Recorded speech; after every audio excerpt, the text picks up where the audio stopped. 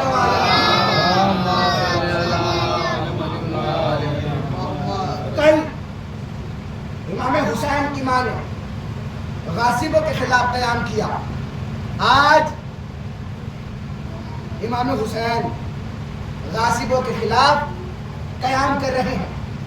سنیے گا، ہٹا لیے گئے خیمے، زمین خریدی، زمین خریدی، کیوں خریدی اب وجہ سنیے گا۔ پہلا سبب یہ کیونکہ امام بتانا چاہتے ہیں کہ یہ ہماری زمینوں میں آئے ہیں تو یہ غاصب ہوئے۔ دوسرا میں آپ کو بتاؤں دوسری وجہ کیا ہے، دوسری وجہ یہ ہے، صلوات پڑھے محمد آل محمد پر، دوسری وجہ یہ ہے کربلا کی مٹی کو کیا کہا جاتا ہے؟ خاک شفا۔ کیوں کہا جاتا ہے؟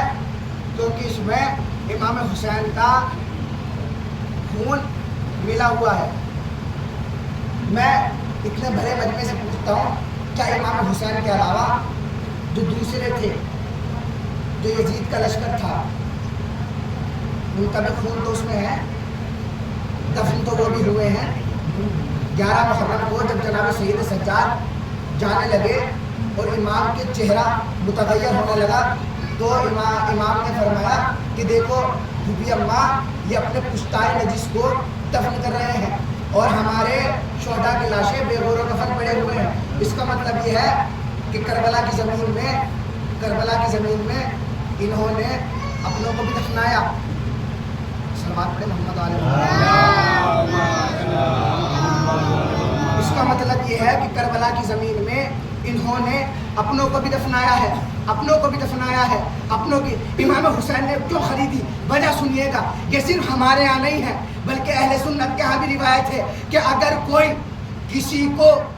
کسی کی غصب کی گئی جگہ میں دفن کر دیتا ہے، اگر کوئی کسی کو غصب کی گئی جگہ میں دفن کر دیتا ہے تو پروردگار عالم 2 فرشتوں کو مقرر کرتا ہے اور کہتا ہے جاؤ اور اس قبر میں سے مردے کو نکال کر لاؤ۔ صلوات پڑھے محمد جاؤ اور اس میں سے مردے کو باہر نکال کے لاؤ۔ امام حسین جانتے تھے کہ کربلا میں یہ اپنے پشتائے نجس کو بھی دفن کریں گے۔ امام حسین نے کربلا کی زمین کو خرید کر اپنی ملکیت بنا لیا ہے۔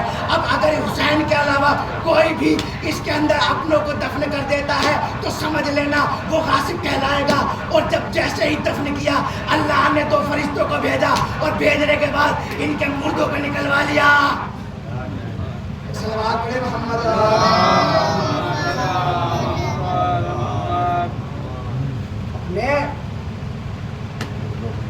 زمین کو خریدا امام حسین نے، اسی لیے خریدا، جانتے تھے امام حسین، کہتے تھے یہ مسئلہ صرف ہمارے یہاں نہیں ہے، اہل سنت کے یہاں بھی موجود ہے کہ فرشتہ اللہ پروردگار عالم 2 فرشتوں کو مقرر کرتا ہے۔ اگر کسی کو غصب کی جگہ میں یا کسی کے غصب کیے ہوئے قبرستان میں دفن کیا جاتا ہے اور پانی کی اجازت نہیں ہوتی جو اس کا مالک ہے اس کی اجازت نہیں ہوتی تو 2 فرشتے آتے ہیں اور مردوں کو لے کر چلے جاتے ہیں. 2 محرم کو آج امام والد کربلا ہوئے ہیں. آج دیکھیے کربلا وہ زمین ہے کہ جہاں پر ہر امام کا خون، ہر معصوم کا خون بہا ہے، ہر نبی کا خون بہا ہے. جناب آدم جب جناب حوا کو ڈھونڈنے کے لیے نکلے اور ڈھونڈتے ڈھونڈتے کربلا کی زمین پر پہنچے تو اچانک سے ٹھوکر لگی اور گر گئے. پاؤں سے خون بہنے لگا. التجا کی پروردگارا کیا پھر سے کوئی ترک اولا ہوا ہے؟ جبرائیل آئے اور آنے کے بعد فرمایا کہ نہیں، ترک اولا نہیں ہوا ہے بلکہ یہ مقتل حسین ہے. یہ مقتل حسین ہے. اچھا مقتل حسین کا سنو، تمہاری ہی نسل کا ایک ہوگا، نام حسین ہوگا، یہ اس کی قتل گاہ ہے. اللہ اکبر. جناب جبرائیل نے پوری کربلا سنائی جناب آدم کو. جب جناب آدم نے لعنت کی امام حسین کے قاتل پر خون ہو گیا. جناب نوح کے لیے ملتا ہے کہ جب جناب نوح کشتی پر سوار ہوئے، پوری دنیا کا آسرا، پوری دنیا پر سوار ہو چکے ہیں، پوری دنیا گھوم چکے ہیں، اور جب کشتی سرزمین کربلا پہنچی ہے تو اچانک سے ہوائیں چلنے لگی. پروردگار سے پوچھا، پروردگارا ہم اتنے عرصے سے سفر کر رہے ہیں لیکن ایسا طوفان ابھی تک نہیں آیا ہے، یہ کون سی جگہ ہے جہاں پر طوفان آنے لگا ہے؟ ایک مرتبہ جبرائیل آئے اور آنے کے بعد کہا یہ مقتل حسین ہے. اللہ اکبر. یہ مقتل حسین ہے. ہر نبی کا خون بہا ہے یہاں پر. آج اسی جگہ پر حسین نے قیام کیا ہے. اللہ اکبر. 2 محرم امام حسین نے قیام کر دیا. کہاں قیام کر لیا؟ کربلا میں قیام کر لیا. روزاداروں جیسے ہی کربلا میں قیام کیا ہے، زمین خریدی گئی. زمین خریدنے کے بعد امام حسین نے نیلہ بنی اسد کو بلایا اور بلانے کے بعد فرمایا، اے قبیلہ بنی اسد کے لوگوں، سنو، میں تمہارے رسول کا نواسا ہوں. یہ کل ہمیں یہاں قتل کر دیں گے. جب فوج چلی جائے گی ہماری لاشیں بے پورے کفن پڑے ہوں گے، تم آنا اور ہمارے لاشوں کو دفنا دینا. اللہ اکبر. تم آنا اور ہمارے لاشوں کو دفنا دینا. ایک مرتبہ حسین کا دل مطمئن نہیں ہوا. جب جانے لگے تو کہنے لگے کہ تم اپنی عورتوں کو بلاؤ. اب ایک مرتبہ قبیلہ بنی اسد کی عورتیں آئیں. آنے کے بعد کہتے ہیں اے بیویوں، میں زہرا کا لال حسین کا نواسا، میں زہرا کا لال ہوں، رسول کا نواسا ہوں. میں کل کربلا میں قتل کر دیا جاؤں گا. ہمارے لاشیں پہ گور و کفن پڑے ہوں گے. اگر تمہارے مرد خوف کی وجہ سے ہمارے لاشوں کو دفنانے نہ آئے، تم آ جانا اور ہمارے لاشوں پر اتنی خاک ڈال دینا کہ ہمارے لاشیں چھپ جائیں. ایک مرتبہ دل مطمئن نہ ہوا. جب بیویاں جانے لگی فرماتی ہیں کہ اپنے بچوں کو بھیجو. ایک مرتبہ جب بچے آئے ہیں بچوں سے کہتے ہیں، حسین کیا فرماتے ہیں، اے بچوں سنو، میں اصغر کا بابا ہوں، میں سکینہ کا بابا ہوں، میں رسول کا نواسا ہوں. کل ہمیں قتل کر دیا جائے گا، کل ہمیں قتل کر دیا جائے گا. اگر تمہارے ماں باپ خوف کی وجہ سے ہمارے لاشوں کو دفنانے نہ آئے، تم کھیلنے کے بہانے آنا، ایک ایک مٹھی خاک ہمارے جسموں میں ڈال دینا. جزاکم اللہ، جزاکم اللہ. خدا آپ کو کوئی غم نہ دے سوائے غم مظلوم کربلا کے. ایک مرتبہ نہر فرات کے کنارے خیام کو لگایا گیا. فوج یاد آئی، کہنے لگی ہے حسین خیام کو ہٹا لو. عباس کو جلال آیا. جلال کے عالم میں کہتے ہیں کس کی مجال ہے جو عباس کے ہوتے ہوئے حسین کے خیمے کی طرف آئے. ایک مرتبہ جناب امام حسین نے دیکھا عباس کا یہ منظر ہے. جانتے ہیں عباس کون ہے؟ عباس وہ ہے کہ جس نے بچپنے سے لے کر ابھی تک صرف کربلا کا نام سنا ہے، صرف کربلا کا نام. امام علی نے جناب عباس کو مانگا ہے. کیوں مانگا؟ کہ جو ایسا بیٹا عطا کرو جو حسین کے کربلا میں کام آ سکے. امام جناب علی جانتے تھے کہ حسین عباس کو جنگ کی اجازت تو نہیں دیں گے. پھر کیا وجہ ہے کہ امام نے یہی فرمایا کہ جو کربلا میں میرے حسین کے کام آ سکے.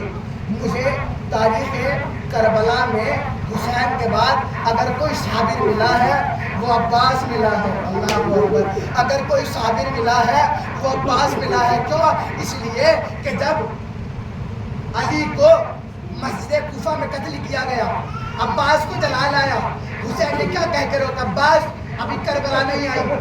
حسن کو قتل کیا گیا، حسن کے لاشے پر تیر برسائے گئے، عباس کو جلا لایا، کیا کہہ کے روک گیا؟ عباس ابھی کربلا نہیں، ابھی کربلا نہیں آئی. ولید کے دربار میں حسین کو قتل کرنا چاہا، عباس کو کیا کہہ کے روکا گیا؟ عباس ابھی کربلا نہیں آئی ہے. ایک مرتبہ آج تو کربلا آ گئی ہے نا، آج عباس اپنی تلوار کو کھینچے ہوئے ہے، تلوار کو تانے ہوئے ہے. کس کی مجال ہے جو عباس کے ہوتے ہوئے خیموں کی طرف دیکھے؟ ایک مرتبہ زینب کے پاس آئے اور آنے کے بعد کہتے ہیں اے زینب آج عباس کو تم روک سکتی ہو. ایک مرتبہ زینب نے بلایا، بلانے کے بعد عباس کا دستور یہ ہے کہ جب بھی زینب کے پاس آتے ہیں دو زانو آگے بیٹھ جاتے ہیں. عباس کو بلایا، عباس دو زانو آ کر بیٹھ گئے، دو زانو کا آگے بیٹھنا تھا. بیوی بتائیے کیا چاہتی ہے؟ شہزادی بتائیے کیا چاہتی ہے؟ ایک مرتبہ جناب زینب فرماتی ہیں کہ سنو عباس خیموں کو ہٹا لو، عباس خیموں کو ہٹا لو. ایک مرتبہ نہ جانے ابھی عباس للکار کر آیا ہے نفوذ زیادہ کو، کس ہاتھ سے کس منہ سے خیموں کو ہٹائے. عباس نے جن ہاتھوں سے خیموں کو لگایا ان ہاتھوں سے خیموں کو اکھاڑا. ایک دور جو نہر فرات سے بہت دور جگہ تھی اس جگہ پر نہر خیموں کو لگایا گیا. رات کا وقت آیا. اب تو رات کا وقت آیا ہے کہ اچانک سے جناب زینب چیخ مار کر رونے لگی. اللہ اکبر. جناب زینب چیخ مار کر رونے لگی. حسین قریب گئے اور قریب جانے کے بعد کہتے بہن کیا وجہ ہے، کیوں رو رہی ہو؟ اس لیے بھیا جب سے ہم یہاں آئے ہیں ایک بی بی ہے جو بسے خیمہ ہے جو رو رہی ہے اور یہ کہہ کے روئے ہائے میرا حسین، ہائے میرا حسین، ہائے میرا حسین. ایک مرتبہ حسین فرماتے ہیں اے زینب نہ پہچانا، ہائے رے ہماری اماں زہرا ہم سے پہلے کربلا آئی ہوئی ہے. اے زینب تم نے نہ پہچانا میری ماں زہرا، میرے مقتل کو اپنے بالوں سے صاف کر.